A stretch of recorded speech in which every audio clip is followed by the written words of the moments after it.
What's going on, guys? Welcome back to the channel. I wanted to do a quick video.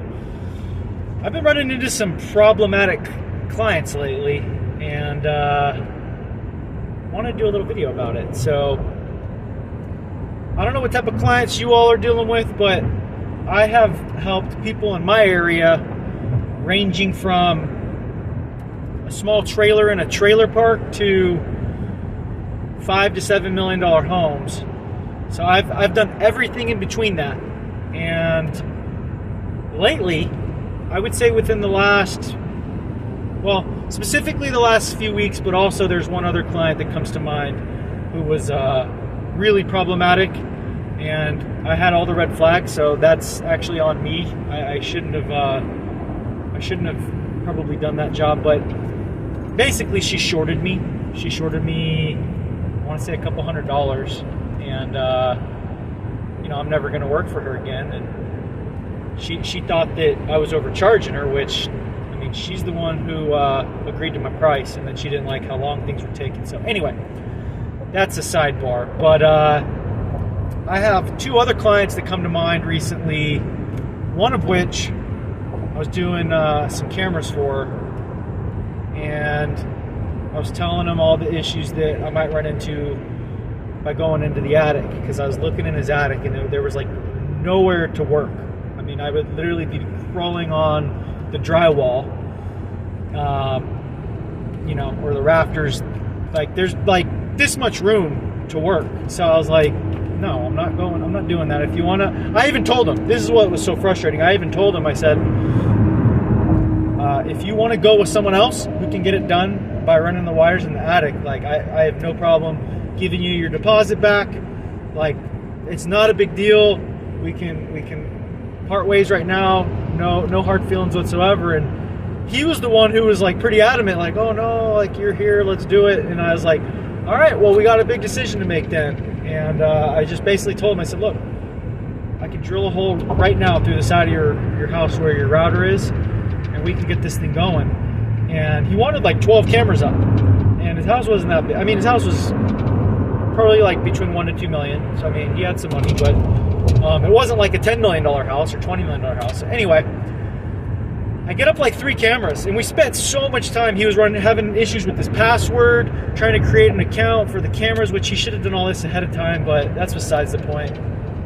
So I told him, I said, look, even before I started the job, I said, this is going to be a minimum of 1 to 2 full days, like depending on how extravagant, if I have to cut every single wire, do a bunch of wire management, this, that. And I said, and then he's like asking for, give me a good price. And he's like, on the day that I was doing the first day, he's like asking for all this like real clean wire management. And I just was like, I'll do whatever you want. Like, I can do whatever you want. It's just, everything takes time, and so anyway, I did like 3 cameras. I sent him another estimate to do the remainder. I said I could probably do it in another full day, but it all depends. Everything depends, right?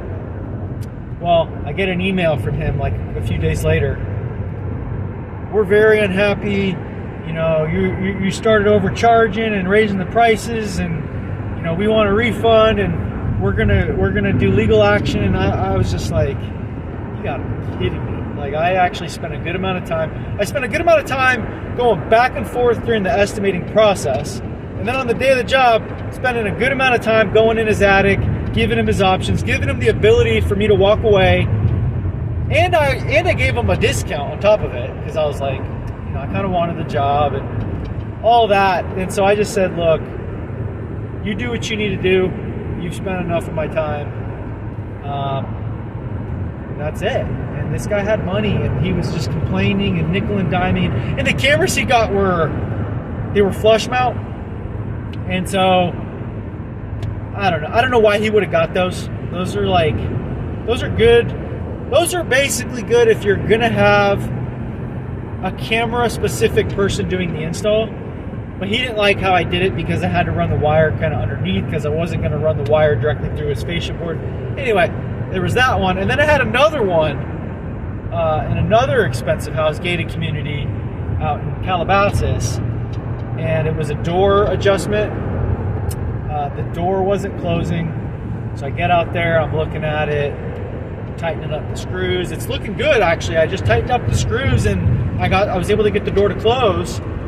And he's looking at like the reveal, the 1/8" reveal. It's kind of off on the bottom, and I'm like, okay. And so I'm like, well, let me get a new hinge for you. So I go run around, grab him a new spring-loaded hinge, put that in, and we're looking at the reveal, and I'm like, the reveal's still off, even though I really tried to drive those screws really tight into the studs behind it, just so that I can get a better, more even reveal, and it's still off. And I'm like, what the heck? So I get out my tape measure, and I'm measuring the door, and the top is like 31 and 7/8, and the bottom is like 31 and 5/8. And I showed him. I'm like, look, like, this is off. He's like, oh, I'm kind of neurotic about this kind of stuff. And I'm like, well, look, like, I've been here for 2 hours. I didn't say this exactly to him, but I'm thinking, like, I've been here for 2 hours. I had to like spend my gas to go get you material, this, that. Like, I need to get out of here. Like, I've already spent enough time. I don't normally like to spend the full 2 hours unless it's like a good client or they really got a lot of stuff to keep me busy. But I was just wasting a bunch of time on this door. And then I tell him how much he owes, because I had to go get parts. It's like he owed me like $155, and he comes out and hands me cash, and I'm like, I walked away. I was thinking, oh, cool, all right, cash. I get to my car.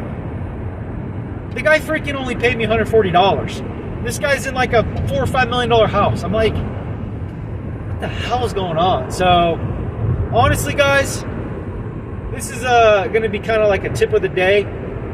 I've been learning a lot lately, and I've had more issues with people who live in like $1 to $5 million homes than any other type of client demographic.